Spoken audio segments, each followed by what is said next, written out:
이사야 40장을 기준으로 해서요, 그 전과 그 이후의 메시지가 극명히 달라집니다.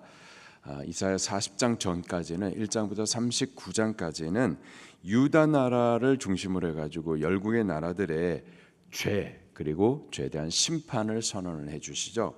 그래서 문체가 화가 있으리라, 하나님의 심판을 받으리라, 망할 것이다, 보통 이런 내용이었었습니다. 그러다가 40장부터는 유다를 향하여서 하나님의 위로와 회복의 메시지가 선언이 됩니다. 하나님께서 전령자를 세워가지고 그를 통해서 계속해서 외치게 하세요.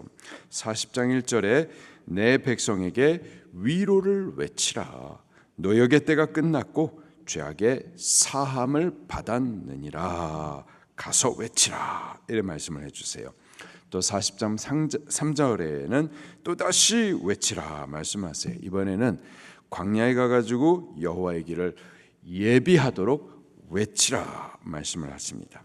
또 6절에서는 유다를 포로로 사로잡고 있는 바벨론 나라, 크고 위대한 그 나라를 향하여서 역시 그 힘과 영광이 풀처럼, 또 풀의 꽃처럼 곧 시들어 버릴 것이다, 가서 외치라 말씀하십니다. 또 9절에 다시 예루살렘을 향해서 외치게 하시는데, 주 여호와께서 다스리시는 왕으로 또 목자로 임하실 것을 보라, 그렇게 또 외치게 하십니다.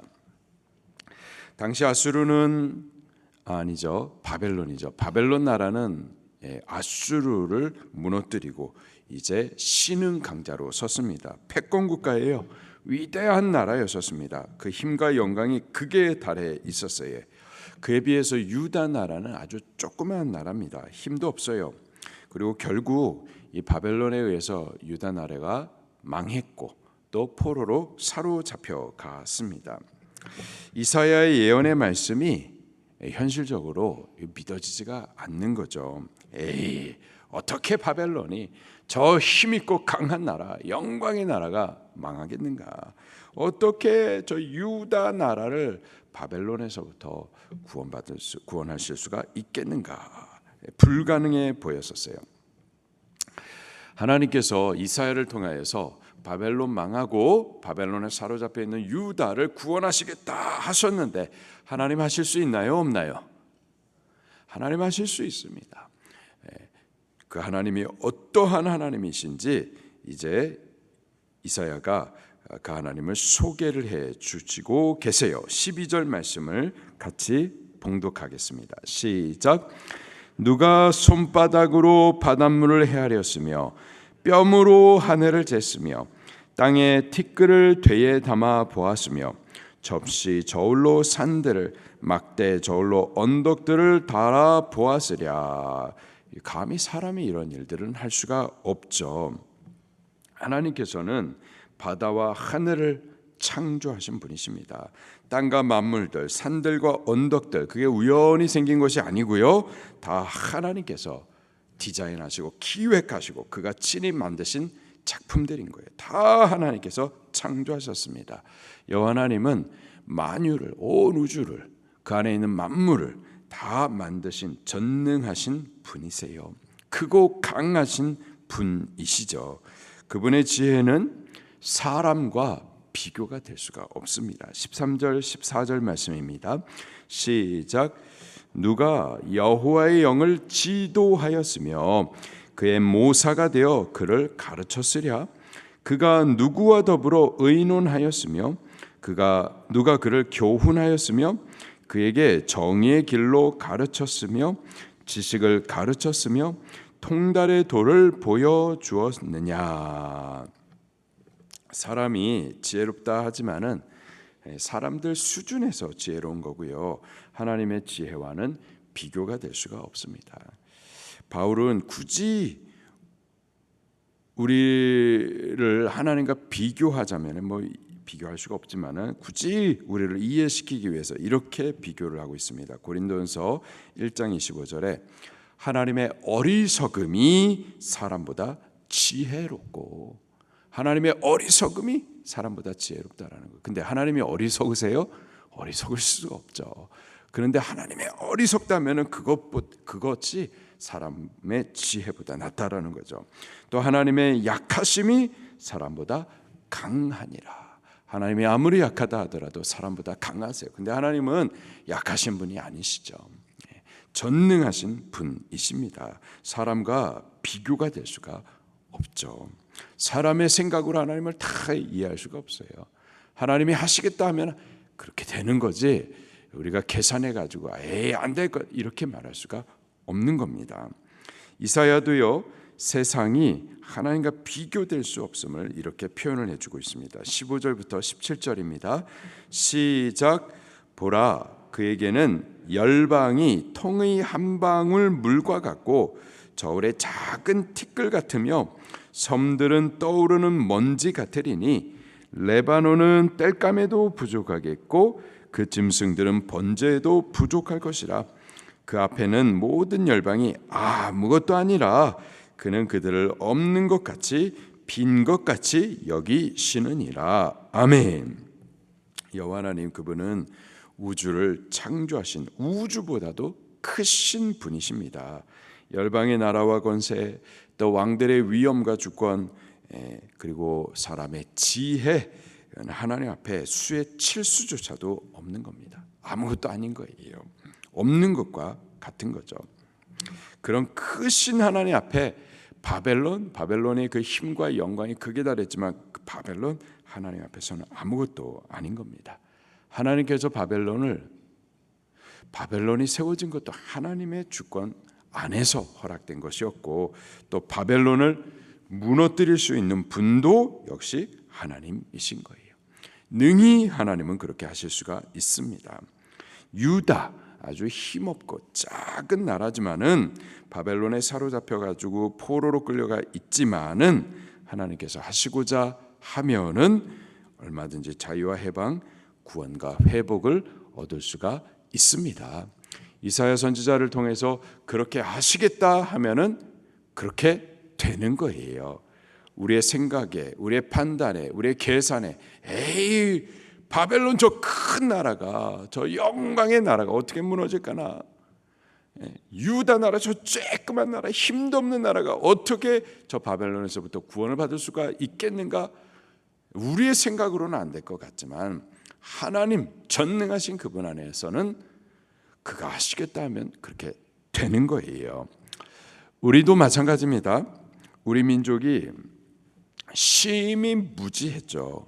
무지해가지고 국제정세의 흐름을 전혀 읽지 못하고 장승들 만들어놔가지고 세우고 그 앞에서 섬기고 그러는 동안에 열국의 전쟁터가 되었었고, 아무런 힘이 없어가지고 일본의 주권도 빼앗기고 통치를 받고 있었었고, 그런데 하나님께서 하시고자 하시니 아무 힘도 없고 무지한 이 백성, 이 민족 다시 광복을 얻게 되었었죠. 우리의 힘으로 된 거 아니잖아요.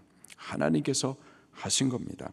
또 북한의 남침으로 시작된 6.25 전쟁으로 나라가 풍비박산되고 가족들이 뿔뿔이 흩어져 있을 때에도 하나님께서 하시고자 하시니까 이 나라의 교회 부흥과 함께 경제적인 발전도 얻게 되었고, 지금도 주께서 하시고자 하면은 되는 줄 믿으시기를 바랍니다. 저 김정은 정권, 북한의 저 주체 사상, 김일성, 저 바알의 재단, 하나님께서 하시고자 하면 한순간에도 무너질 줄로 믿습니다.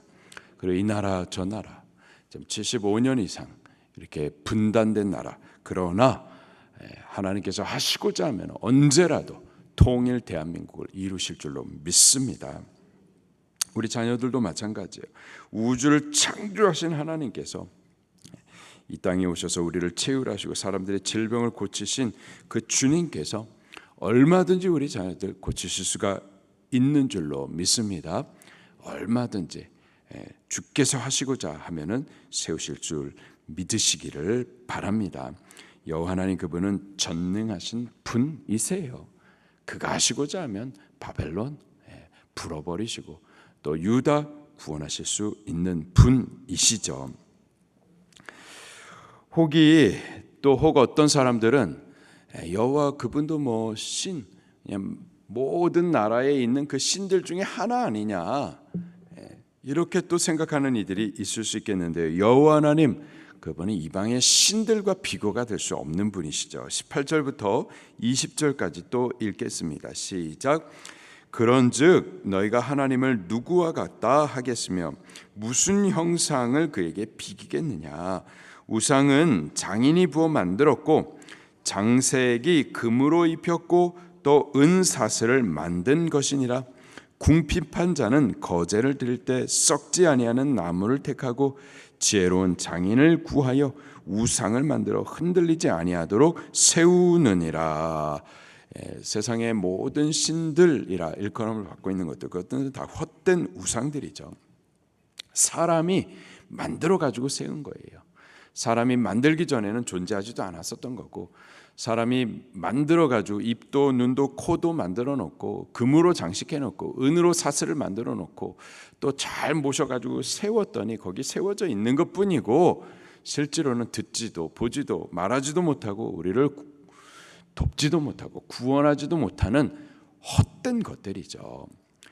그러나 여호와 하나님, 그분은 사람이 만든 게 아니라 스스로 계셔가지고 만유를 창조하셨고 그분이 우리를 당신의 형상을 따라 만드셨어요. 세상의 모든 우상들은 사람이 만든 헛된 것들이지만 여호와 하나님, 그분은 우상 중에 하나가 아니고요, 우상과 비교할 수 없는 온 우주의 창조자, 또 우리를 지으신 분, 참되시고 살아계신 전능하신 하나님이십니다. 헛된 것들과 비교해서는 안 되죠. 여호와 하나님, 그분은 천지를 창조하신 전능하신 하나님이세요. 21절 22절입니다. 시작. 너희가 알지 못하느냐? 너희가 듣지 못하였느냐? 태초부터 너희에게 전하지 아니하였느냐? 땅의 기초가 창조될 때부터 너희가 깨닫지 못하였느냐? 그는 땅 위에 궁창에 앉으시나니 땅에 사는 사람들은 메뚜기 같으니라. 그가 하늘을 잘같이 펴셨으며 거주할 천막까지 치셨고. 아멘. 여호와 하나님, 그분은 태초부터 스스로 계셔가지고 땅의 기초가 창조되기 전, 궁창을 별들로 채우시기 전 스스로 계신 분, 그리고 지금도 만유를 통치하시는 전능하신 분이십니다. 그분은요, 우리의 생사화복을 다스리시기도 하고 심고 거둠의 모든 것들을 주관하시는 분이십니다. 23절 24절입니다. 시작. 귀인들을 패하시며 세상의 사사들을 헛되게 하시나니 그들은 겨우 심고 겨우 뿌려졌으며 그 줄기가 겨우 땅에 뿌리를 박자 곧 하나님이 입김을 부시니 그들은 말라 회오리 바람에 불려가는 촉에 같도다. 세상에 귀인들이 있고요, 권세자들이 있죠. 그런 비교했을 때, 우리와 비교했을 때 권세가 있는 듯하고 귀한 것 같지만 하나님께서 불어버리시면 그냥 하루 저녁에도 말라져 버리는 거예요. 하나님이 모든 사람의 주권을 갖고 계십니다. 인간의 생사화복이, 흥망성쇠가 여호와 하나님의 손에 달려 있는 거예요. 여호와 하나님, 그분은 참으로 살아계신 전능하신 분이십니다. 그가 바벨론 얼마든지 세우기도 하셨지만 불어서 넘어뜨리실 수 있는 분이시고요, 유다 나라 작고 힘없는 나라이지만 그러나 여호와 하나님께서 구원하시겠다라고 말씀하시면 반드시 그렇게 되는 줄로 믿습니다. 그 하나님께서 우리를 구원하시겠다 약속하셨어요. 그리고 그 약속대로 친히 하나님이신데 사람이 되셨고, 창조자인데 피조자의 몸을 입고 오셨고, 왕이신데 종의 마음을 갖고서 이 땅에 찾아와 주셔서 우리를 위하여서 대신을 이렇게 살아주셨고, 또 우리를 대신하여서 십자가에서 죄 형벌을 받아 죽어 주심으로 우리의 구원을 약속하신 대로 다 이루어 주셨습니다. 그리고 지금도 그가 우리의 왕이 되어서 우리를 구원하시는 구원의 삶을 살게 하시겠다 약속하셨어요. 그 약속대로 그 일들을 능히 이루실 줄로 믿습니다. 그가 이루시겠다 하시는 모든 약속의 말씀에 대해서 의심하지 마십시다. 전적으로 믿고 신뢰하십시다. 그 말씀 붙들고서 우리들 삶 가운데 이루어 달라고, 이 나라 가운데 이루어 달라고, 이 나라 대한민국 가운데, 그리고 저 북녘 땅에 아직도 주의 위로의 날을 믿고 기다리고 있는 그 백성들 가운데 이루어 달라고 우리 기도하십시다. 그렇게 오늘 하루도 우리 하나님으로 살아가기를 예수님 이름으로 축원합니다.